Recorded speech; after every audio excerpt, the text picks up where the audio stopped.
These are products that they're turning 100 years old this year.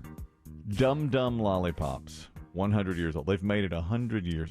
Seems about right. Nobody likes them. Except one person that we know.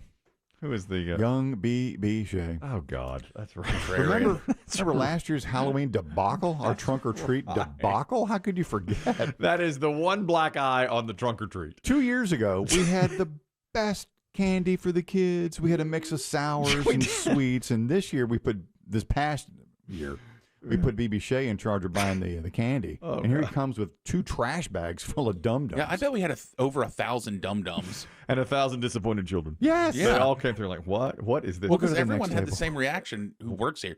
Who bought these? Who bought this? And, of course, he can't say, I made a mistake, so he has to dig in and then say, it's the greatest candy ever invented. He tripled down. Yeah. That's what he does. That's BB Shea for you. He won't give in on it. And by the way, I've never seen him eat a Dum Dum since. Yeah, because they were here. We had plenty of leftovers. Not once after that did I see him ever walking with a Dum Dum in his mouth. People started calling him Dum Dum. Oh, Dum Dum. Hello, Dum Dum. That's right. Now, if he's hearing this, I bet he walks in today with a Dum Dum in his mouth. He will. Just enjoying a Dum Dum. That's what he'll do. That is so BB Shea, it hurts. He might throw him when he does his Friday wrap up. If he decides to come in on a Friday, right? He might just start throwing around all the people in the building. Yeah, he will. God, that's so right. I'd forgotten about that. What a dark period for our. Other than me complaining about it, that's the darkest period for our trunk or treat. Has the Dum Dum company? Do they make a few other things, right? Other like weird, just old school candies. I believe they do. We discuss this usually at Halloween. Yeah. You know, the Dum Dum and it's always on the list of worst candy. Of course, Don't give it out. It's 100 years old this year, along with Bit-O Honey. There's another product I don't like. Yeah. Bit-O Honey turns 100 years old this year. Now, here's some successes that turn 100. Kleenex, 100 years old. Were they? I don't even know if they were the original tissue. I don't know. But, of course, the name has become synonymous with the word. It used to hand me a Kleenex many times. I wonder if the people who made cloth handkerchiefs back then were like, paper, right? Yeah, that'll last. I bet so. I know they were. Yeah, probably so. My father always had a handkerchief in his pocket. Gentlemen of a certain era always had one. Yeah, but the Kleenex now, of course. And women, too. That's right. Of course, now, a grandmother, you have Kleenex down in your purse. There's always a little travel pack. Yeah. And hard candies. My mom, I grew, for as long as I remember, always Kleenex. Hand me a Kleenex. Yeah, I have, get the Kleenex out of my purse. We use the word Kleenex instead of... It's become the catch-all. It has, like Q-tip. Yeah. Because at our house, we're Puffs Plus, Con Loción. It's Spanish. We're Kirkland. We're Kirkland. But you still call them Kleenex, of course. Yes, we do. Kirkland has a nice decorative box, and they're $3 cheaper than the Kleenex, which are right beside them at the Costco. Probably the exact same product. Kleenex probably makes them. You know how that happens. I don't think I've ever bought Kleenex. You're Puff Plus, man. Well, I just mean period, or what we call clear tissue. Oh, you don't buy because my mother, for my entire life, has to this day, she will show up at my house when she visits with a box. Here, I brought you 4 boxes of Kleenex. I have a stockpile. You have them because I don't use them like some people do every day. People have allergies. Yeah. I only need them occasionally. Me too. But I have like 8 boxes under my sink. I think that travel size was a game changer too. When you put them, that's a pretty big deal. I do. I keep one in my car just in case. Yeah, the size of the palm of your hand. It's perfect. Wheaties cereal, 100 years old. Yeah. I think they took off when they started putting, at that time, Bruce Jenner and Olympians on the cover. Great athletes on the box of Wheaties. I think they put him on before that, though, right? Was he not the first? I felt like he was Maybe the first. I don't know. Of course, now he's Caitlyn Jenner. Yeah. And I stand by a recent text that I sent that I thought was so funny and nobody commented on. It was Howard Cosell standing with O.J. Simpson and Bruce Jenner from the late 1970s. And it said, the caption on the meme was, "I'm from the future. You won't believe the crazy crap that goes on with these two." And I sent it out, and crickets. Nothing. Apparently, it had been viewed by everybody already. Yeah, it happens. I was late to the party. It happens to all of us. Of course. Marlboro cigarettes are 100 years old this year. Really? Marlboro cigarettes. Oh, my brand. Yeah. The classic red? I toast.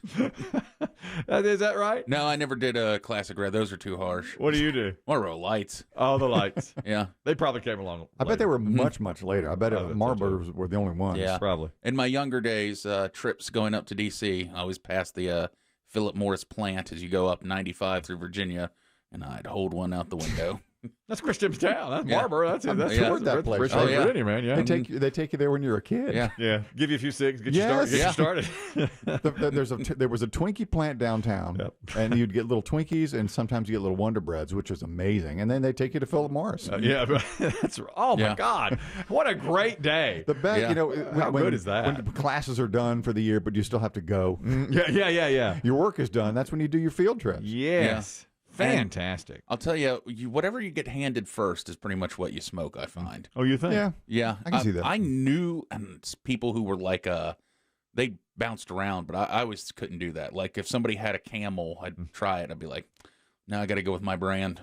That's funny. But I knew a few guys who I called them they wanted whatever was cheapest. All right. They'd go around and they'd say, oh, give me this because it's that cheap. Well, my roommate who I got to smoke for the first time, I chose Camel because a friend of mine smoked Camel. He chose Marlboro just out of the blue, and he smoked Marlboro for years. Now he goes cheaper, American Spirit, and he's the one that I convinced to smoke, and here we are 30 years later. I've convinced many things through the years, convinced myself about smoking, and I always thought the cheaper cigarettes for some reason were, worse for you. I don't know that's true. I'm sure it's not true at all. It's all terrible. Well, remember your theory also is don't ever quit. Your lungs won't like it. Yeah. Doctors really hate when you say that. They email on that one. Yeah, they do. But a few anonymous ones have said, maybe. I don't know about that. Are they really doctors? Well, who knows? Yeah. So Marlboro, the brand, is 100 years old, but Philip Morris has been around longer. Before that. I wonder what their first cig was. I don't know. And were the Marlboros filterless to start? I think everything was. Is that how when did filters come onto cigarettes? I don't know the answer to that. I don't know. And my second question about Marlboro is, Biggie, when you were a smoker, did you collect the points? Did you ever get any free gear? No, because I'll tell you this. I had a boss who I worked with a long time ago, and she implanted this into my head. We never bought cartons because if you bought cartons or did the points, you were a smoker. Oh, you just bought packs. You bought packs. So even on my, in my early 20s, when I was smoking a pack a day, I'd buy a pack each day.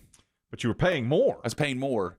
But she would always say, and I just latched on to that thinking, she's like, if you buy cartons, you're a smoker. If you redeem the points, you're a smoker. Yes. And in her mind, if we bought a pack each day, we weren't smokers. And her husband hated it. Smoke logic. Listen, I'm doing that right now with a protein bar. Currently, I'm buying a protein bar that I really like, and I'll buy them 5 or 6 at a time, and then I'll eat about 1 or 2 a day. On weekends, I'll allow myself 2.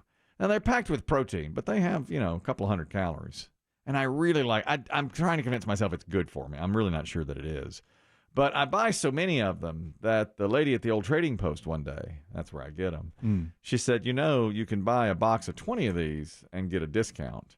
And I said, yeah, but I'm not that. Fat logic meets smoke logic. I'm not that addicted to them. I'm not going to buy a pack of 20 of these things. She goes, well, you save about $5. And I said, no. You don't know my life. And I'm not going to do that. I will not do that.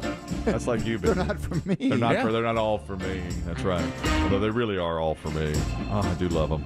I'm craving one right now. A little crackle to them. I won't even tell you the brand. There'll be a run on them. That's true. I refuse. One more thing. Locking pliers, Vice Grip locking pliers. Love a Vice Grip. 100 years old. It's a great product. That's true.